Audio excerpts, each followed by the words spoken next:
Hello ఎవరివైనా ఎంతో tasty అయిన రసం తాగాలందా అయితే ఈ ప్రాసెస్లో చేయండి. చాలా చాలా టేస్టీగా వస్తుంది. దీనికోసమని ముందుగా చిన్న నిమ్మ సైజు అంత చింతపండు నానబెట్టుకోండి. అందులోకి కట్ చేసుకున్నవంటి 2 టమాటా ముక్కలు కూడా యాడ్ చేసుకొని మంచిగా మ్యాష్ చేసుకోండి.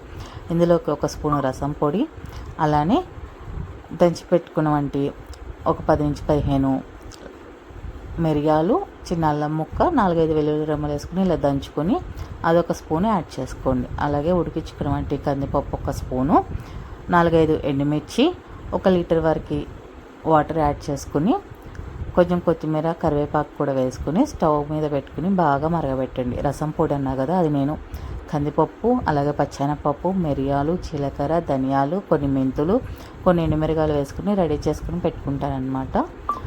సో ఇలా మరిగేటప్పుడు ఇందులోకి తగినంత ఉప్పు, చిన్న బెల్లం ముక్క కూడా వేసుకుని మరి కొంచెం సేపు మరగబెట్టండి. ఇది మరిగేలోపు మనము పోపును రెడీ చేసుకుందాం. 1 స్పూను ఆయిల్ యాడ్ చేసుకుని ప్యాన్లోకి హీట్ అయినాక వెల్లుల్లిపాయలు, అలాగే జీలకర్ర, ఆవాలు, పసుపు, ఎండుమిర్చి, కరివేపాకు, కొంచెం ఇంగు వేసుకుని మరుగుతున్నవంటి రసంలోకి యాడ్ చేసుకుంటే ఎంతో టేస్టీ అయిన రసం రెడీ అనమాట. ఛానల్ ఎవరైనా ఫస్ట్ టైం చూస్తున్నట్టయితే ప్లీజ్ సబ్స్క్రైబ్ చేసుకోండి. అలాగే మీ ఫ్రెండ్స్ అండ్